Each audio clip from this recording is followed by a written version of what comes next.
அந்த பொண்ணுக்கு ஜஸ்டிஸ்க்காக ஒரு ஒரு டாக்டர்ஸ் ஒரு செட் ஆஃப் பீப்புள்ஸ் வந்து போராடுறாங்க. அதுல இருந்த ஒரு பொண்ணு வீட்டுக்கு போகும்போது இந்த கேஸ்க்கு அப்புறமே நம்ம எத்தனை கேஸை பார்த்துருக்கோம்.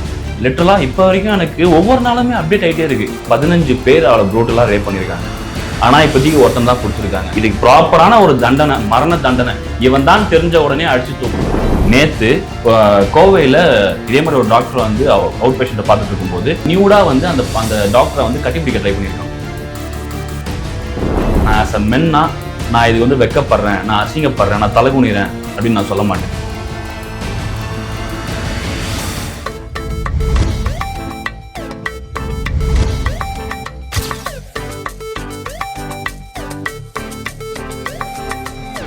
நம்ம மீடியா நேயர்களுக்கு வணக்கம். இன்னைக்கு நான் எதை பற்றி பேச போகிறேன் அப்படின்ட்டு ஆப்வியஸாக உங்களுக்கு தெரிஞ்சிருக்கும், தமிழ்லேயே பார்த்துருப்பீங்க. கொல்கத்தாவில் ஒரு டாக்டரை ரேப் பண்ணி எந்த அளவுக்கு அவங்கள பண்ணாங்க, என்ன ஆச்சு அப்படின்றது உங்களுக்கு ஆப்வியஸாக தெரிஞ்சிருக்கும். இது நம்ம மீடியாவில் நான் இப்போ தான் ஸ்டார்ட் பண்ணி கொஞ்ச நாள் தான் ஆகுது. ஆரம்பத்தில் இந்த மாதிரி ஒரு வீடியோ போடுறதுக்கு உண்மையிலேயே ரொம்ப கஷ்டமாக இருக்குங்க, ரொம்ப வேதனையாக இருக்குது. சொல்லப்போனால் இதை பற்றி நான் என்னோடய பார்வைக்கு இது ஆரம்பத்தில் வந்த உடனே, அந்த டைமில் அந்த அளவுக்கு இது ஸ்ப்ரெட் ஆகலை. என்னோடய பார்வைக்கு இது வந்த உடனே நான் இதை பற்றி பேசணும், இதை பற்றி வாய்ஸ் அவுட் பண்ணணும் அப்படின்னு சொல்லிட்டு என்னோட ஆங்கர்ஸ் கிட்ட கேட்கும்போது அவங்க அந்த டைமில் பிஸியாக இருந்தாங்க, வெளியில் இருந்தாங்க. சரி, வெளியில் இருக்கிற ஆங்கர்ஸ் கிட்ட கேட்டு இது பண்ணலாம் அப்படின்னும் போது சில பேர் சொல்லிட்டாங்க, இல்லை இது கொஞ்சம் சென்சேஷனலாக இருக்குது, என்னால் பேச முடியாது அப்படின்ற மாதிரி அவங்க சொல்லிட்டாங்க. இதெல்லாம் தாண்டி சரி ஓகே நம்ம வந்து வெளியில் பப்ளிக் ரிவ்யூ மாதிரி போகலாம் அப்படின்னு சொல்லி சில பேர்கிட்ட கேட்கும்போதெல்லாம் இதை பற்றி பேச ரெஃப்யூஸ் பண்ணிட்டாங்க. அப்போ தான் நான் யோசித்தேன், எந்த மாதிரியான ஒரு உலகத்தில் நம்ம வாழ்ந்துட்டு இருக்கோம், ஒரு பொண்ணுக்கு இந்த மாதிரி ஒரு அநீதி நடந்திருக்கு, இதை பற்றி நம்மளால் வாய்ஸ் அவுட் பண்ண கூட நம்ம யோசிக்கிறோமே அப்படின்ற மாதிரி எனக்கு கஷ்டமாக இருந்துச்சு. ஏன் நீயே பேசியிருக்கலாம் இல்லைன்னு நீங்கள் கேட்கலாம்.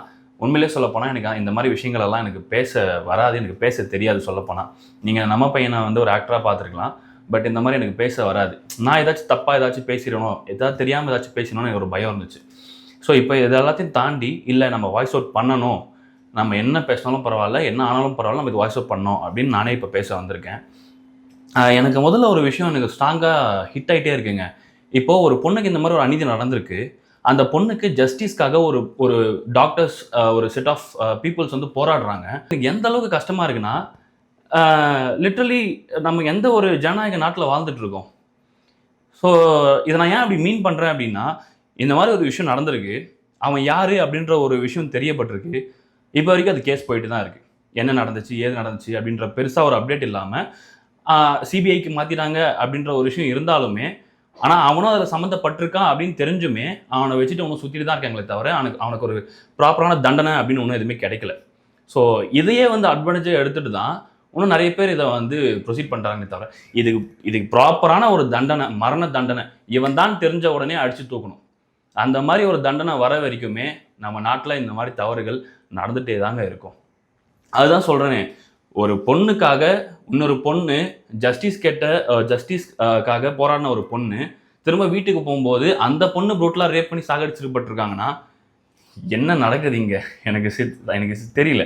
அண்ட் எனக்கு இன்னொரு விஷயம் ரொம்ப பாதிக்கப்பட்ட ஒரு விஷயம் என்னென்னா, அந்த பொண்ணை அந்த அளவுக்கு ப்ரூட்டலாக கழுத்தை எலும்பை உடைச்சி அந்த பொண்ணோட பெல்விக், அதாவது அவனோட காலை வந்து 2ஆக உடைச்சி போட்டிருக்காங்க. எந்த அளவுக்கு வெறித்தனமான ஒரு செயல் தெரியுமா? நினைக்கும் போது பதறுது அப்படியே. அந்த பொண்ணு அந்த நேரத்தில் எந்த அளவுக்கு வலி அனுபவிச்சிருப்பா, எந்த அளவுக்கு கஷ்டத்தை அனுபவிச்சிருப்பா. என்னால் சீரியஸாக கண்ணு கலங்குது. அந்த நினைக்கும் போதே கண்ணு கலங்குதுங்க. இந்த அளவுக்கு வெறி பிடிச்சவங்களா இருக்கானுங்க. அண்ட் இந்த மாதிரி நியூஸ் எல்லாம் நான் கேள்விப்பட்டோன்னே எனக்கு செம ஷாக் ஆச்சு. இப்போது அவன் ஒருத்தனை தான் வந்து பிடிச்சிருக்காங்க. ஆனால் ஒரு நார்மல் மேலோட செமன் எஜாக்குலேஷன் வந்து ஒரு 5 grams to 15 grams இருக்கும் அப்படின்ற மாதிரி நான் வந்து கேள்விப்பட்டேன். பட் அந்த பொண்ணோட உடம்புல 150 grams ஆஃப் செமன்ஸ் இருந்திருக்கு. ஸோ அப்போ கிட்ட 15 பேர் அவளை ப்ரூட்டலாக ரேப் பண்ணியிருக்காங்க. ஆனால் இப்போதைக்கு ஒருத்தன் தான் பிடிச்சிருக்காங்க. அண்ட் இது இன்னும் சில விஷயங்கள்லாம் நான் கேள்விப்பட்டது என்னன்னா, ஸ்டார்டிங்கில் இது வந்து ஒரு தற்கொலைக்கான ஒரு செயலாக தான் இருந்திருக்கு அப்படின்னு சொல்லிட்டு அதை வந்து மூடி மறைக்க ட்ரை பண்ணியிருக்காங்க. அப்போது இதில் எத்தனை பேர் அதில் இன்வால்வ் ஆகிருப்பாங்க. அண்ட் இப்போது அதில் அந்த காலேஜோட பிரின்சிபலுக்குமே ஏதோ உடந்திருக்கு அப்படின்ற மாதிரி விஷயம் கேள்விப்பட்டேன். இது எந்த அளவுக்கு உண்மைன்னு எனக்கு தெரியல.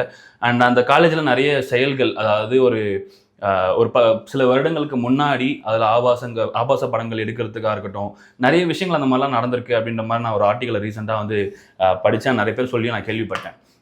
ஸோ ஒரு அதாவது ஒரு டாக்டர் ஃபீல்டு அப்படின்றது கிட்டத்தட்ட கடவுள் மாதிரிங்க. அந்த கடவுள், அந்த ஒரு இடம் கிட்டத்தட்ட கோயில் மாதிரி. அந்த இடத்துல இந்த மாதிரி ஒரு செயலை பண்ணுறவங்களுக்கு இந்த மாதிரி ஒரு விஷயம் அந்த பிரின்சிபல்ஸ்க்காக இருக்கட்டும், அந்த ஒரு பெரிய டாக்டர்ஸாக இருக்கட்டும், இந்த மாதிரி பண்ணியிருக்க மாட்டாங்கன்னு நிச்சயம். ஆப்வியஸாக அவங்களோட இன்வால்மெண்ட் இருக்கும். அது யார் என்னன்னு இப்போ வரைக்கும் தெரிஞ்சிருக்க வாய்ப்பு இருக்குது. ஆனாலுமே அதை மூடி மறைக்க என்னெல்லாம் பண்ணணுமோ எல்லாத்தையும் பண்ணிட்டு தான் இருப்பாங்க. இதுக்கு லிட்ரலாக ஒரே ஒரு சொல்யூஷன் என்னன்னா மரண தண்டனை தான். இதுதான் இவன் தான் அப்படின்னு தெரிஞ்ச உடனே அடுத்த நிமிஷமே அவனை தூக்கில் போடணும். அவனுக்கு மரண தண்டனை தான். அப்போ தான் அடுத்தடுத்து இதை பற்றி யோசிக்கிறவன் கூட பயப்படுவான். இந்த மாதிரி ஒரு செஞ்சால் இந்த மாதிரி ஒரு தண்டனை கிடைக்கும்டா அப்படின்னு அவன் யோசித்து அதை பற்றி யோசிக்க கூட கூடிய அளவுக்கு ஒரு தண்டனை நம்ம பண்ணால் மட்டும்தான் இதுக்கான தீர்வு கிடைக்கும். எனக்கு இன்னொரு விஷயம் என்ன தோணிகிட்டே இருக்குன்னா, அதே ஹாஸ்பிட்டலில் அந்த பொண்ணு இருக்கா, அண்ட் அதே ஹாஸ்பிட்டலில் அவனும் இருக்கான். இந்த மாதிரி விஷயங்கள் இதுக்கு முன்னாடியே அவங்க வந்து அனுபவிச்சிருக்க மாட்டாங்களா? சில அப்யூசஸ் அவங்க ஃபேஸ் பண்ணியிருக்க மாட்டாங்களா? அந்த டைம்லேயே அதை வாய்ஸ் அவுட் பண்ணியிருந்தா இந்த ஒரு நிலைமை அவங்களுக்கு வந்திருக்காதோ அப்படின்ற மாதிரி எனக்கு ஒரு யோசனை வந்துகிட்டே இருக்கு. என்னன்னா நம்ம பொண்ணுங்க நம்ம இந்த கேர்ள்ஸ் பண்ணுற தப்பு மேஜராக என்னன்னா, ஒரு விதமான அப்யூசஸ் வருதுன்னா ஓகே இதை நம்ம ஃபேஸ் பண்ணி போய் தான் ஆகணும், அதை கிராஸ் பண்ணி போயிடலாம் அப்படின்னு சொல்லிட்டு மூவ் ஆன் பண்ணிட்டு போயிடுறாங்க. என்னை பொறுத்த வரைக்கும் ஒரு சில அப்யூசஸ் அது வந்து சின்னதாக இருக்கட்டும் இல்லை பெருசாக இருக்கட்டும் ஏதோ ஒன்று, அந்த டைம்லேயே அவங்க அதுக்கான வாய்ஸ் அவுட் பண்ணி அதை வாய்ஸை ரைஸ் பண்ணி அதுக்கான சொல்யூஷனை பார்த்தா மட்டும்தான் அது அங்கேயே நிற்கும். இல்லைனா அதுக்கு அடுத்துக்கு மூவ் ஆகி தான் போயிட்டு இருக்கும். நம்ம என்றைக்குமே வந்து சரி ஓகே நான் அஸ் அ கேர்ளாக நான் இதை ஃபேஸ் பண்ணி தான் ஆகணும், சரி அவன் பண்ணுறவன் பண்ணிட்டு தான் இருப்பான், நம்ம அதை மூவ் பண்ணிட்டு போயிடலாம் அப்படின்னு போவே கூடாதுங்க. ஒரு விஷயம் அங்கே அவன் சின்னதாக ஒரு அப்யூஸ் பண்ணுறானாலே அந்த இடத்துலையே அவனுக்கு அதை முட்டுக்கட்ட வைக்கணும். இல்லைனா இன்னைக்கு உங்ககிட்ட பண்ணதை அடுத்த கட்டமாக அவன் நாளைக்கு வேறு யார்கிட்டயாச்சு இன்னும் அதிகமாக பண்ணுவான். ஸோ அதுக்கு நம்ம இடம் கொடுத்துடக்கூடாது. ஸோ அந்த இடத்துல வாய்ஸை ரைஸ் பண்ணி அவனுக்கான சொல்யூஷன் அங்கேயே வச்சா மட்டும்தான் இது அடுத்துக்கு மூவ் ஆக போகக்கூடாது. இதை நீங்கள் பொண்ணுங்க ஃபஸ்ட்டு தெரிஞ்சுக்கணும். உங்கள் வேலை செய்கிற இடத்துலையோ, இது டாக்டர்ஸ் மட்டும் இல்லைங்க, இப்போ வரைக்கும் ஐடி கம்பெனிலையாக இருக்கட்டும் எல்லா ஃபீல்டுலையுமே பொண்ணுங்க ஃபேஸ் பண்ணிட்டு தான் இருக்காங்க. ஈவன் காலையில் ஏஞ்சி அவங்க பஸ்ஸில் போகிறதா இருக்கட்டும், திரும்ப நைட்டு அவங்க பஸ்ஸுலையோ இல்லை கேப்லேயோ இல்லை வாட் எவர் அவங்க திரும்ப வீட்டுக்கு வர வரைக்கும் அவங்க ஏகப்பட்ட அப்யூசஸ் அண்ட் ஏகப்பட்ட பிரச்சனைகளை ஃபேஸ் பண்ணிட்டு தான் இருக்காங்க.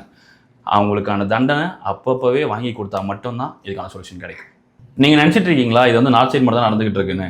கிடையாதுங்க, நம்ம சவுத் சைடும் நடந்துட்டு தான் இருக்குது. அவ்வளோ எதுக்கு, நேற்று கோவையில் இதே மாதிரி ஒரு டாக்டர் வந்து அவுட் பேஷண்ட்டை பார்த்துட்டு இருக்கும்போது, ஆனால் அது பண்ணதும் பார்த்தீங்கன்னா ஒரு நார்த் இந்தியன் தான். லைக் நியூடாக வந்து அந்த டாக்டரை வந்து கட்டிப்பிடிக்க ட்ரை பண்ணியிருக்கான். இது எப்பேற்பட்ட கேவலமான செயல் தெரியுமா? அதுவும் நம்ம ஊரில் இந்த இடத்துல இந்த மாதிரி வந்து இவ்வளோ பெரிய செயல் செய்கிறான்னா அவனுக்கு எவ்வளோ தைரியம் வந்திருக்கணும், அவன் எவ்வளோ வெறியாக இருந்திருக்கணும் அவன். ஆனால் அதுக்கப்புறம் அதை பிடிச்சி அவனை அடித்து ஏதோ ஆயிருக்கு. பட் ஆனால் இந்த மாதிரி செயல்கள் செஞ்சுட்டு தான் இருக்காங்க. இப்போ அவனை என்ன பண்ணுவாங்க? அந்த இடத்துலையே அவனுக்கு ஸ்ட்ராங்கான பனிஷ்மெண்ட் கொடுத்துருந்தா அடுத்த பண்ணணும்னு நினைக்கிறவனுக்கு பயம் இருந்திருக்கும். நம்ம ஊரில் இன்னும் இந்த மாதிரி தவறுகள் நடக்கிறதுக்கு காரணம் நான் பர்சனலாக நினைக்கிறது என்ன தெரியுமாங்க? கடுமையான தண்டனைகள் இல்லை. நான் ஆடி சொன்ன மாதிரி மரண தண்டனை விதிக்கணும். அதே சில கண்ட்ரிஸ்லாம் பார்த்தீங்களா, இந்த கல்ஃப் கண்ட்ரிஸ்லாம் பார்த்தீங்க அப்படின்னா இதுக்கான தண்டனை ரொம்ப சிவியராக இருக்கும், ரொம்ப கொடுமையாக இருக்கும். அவன் நினைச்சாலே அதை பண்ணணும்னு நினைக்க கூட கூடாது அப்படின்ற அளவுக்கு அங்கே தண்டனைகள் இருக்கும். ஆனால் நம்ம ஊர்லலாம் எப்படி இருக்கும்? ஓகே நீ இந்த மாதிரி தப்பு பண்ணுறியா, நீ ஜெயிலுக்கு போ. நீ பணம் இருக்கா, பணம் இருந்தால் நீ வந்து ஈஸியாக வெளியே வந்துடலாம். அப்படி இல்லையா நீ காலம் முழுக்க ஜெயிலில் கஷ்டப்படு. அவன் கஷ்டப்படுவான்னு நினைக்கிறீங்க நீங்கள்? கிடையவே கிடையாது. இதுக்கான தண்டனை ரொம்ப கடுமையாக இருந்தால் மட்டும்தாங்க இதுக்கான ஒரு தீர்வு கிடைக்கும். தண்டனைகள் கடுமையாக்கணும், அப்போ தான் இந்த மாதிரியான தவறுகள் குறையும். ஸோ இந்த ஒரு நிலைமை திரும்ப வராமல் இருக்கணும் அப்படின்னா நம்ம மக்கள் எல்லாருமே வாய்ஸ் அவுட் பண்ணணும். நான் இப்போ கடைசியாக சொல்கிறது என்னென்னா, நான் ஆஸ் அ மென்னா நான் இதுக்கு வந்து வெக்கப்படுறேன், நான் அசிங்கப்படுறேன், நான் தலைகுனிறேன் அப்படின்னு நான் சொல்ல மாட்டேன். ஆஸ் அ மென்னா நான் வாய்ஸ் அவுட் பண்ணுறேன். நான் வந்து இதுக்கு குரல் கொடுப்பேன். அவனுக்கு கடைசி வரைக்கும் அவனுக்கு தண்டனை கிடைக்கிற வரைக்கும் நான் குரல் கொடுப்பேன், நான் இறங்கி நிற்பேன். இதை நான் ஆஸ் அ மென்னா நான் ஸ்ட்ராங்காக நான் ரெஜிஸ்டர் பண்ணுறேங்க. நான் கடைசியாக சொல்லிக்கிறது ஒன்று தாங்க, அந்த பொண்ணுக்கு நடந்த அநீதியில் எவனுக்கெல்லாம் பங்கு இருக்கோ எல்லாரையும் பிடிச்சி அவனுக்கு தூக்கு தண்டனை கொடுத்தே ஆகணும். அது வரைக்கும் நம்ம எல்லாரும் வாய்ஸ் ரைஸ் அவுட் பண்ணுவோம்.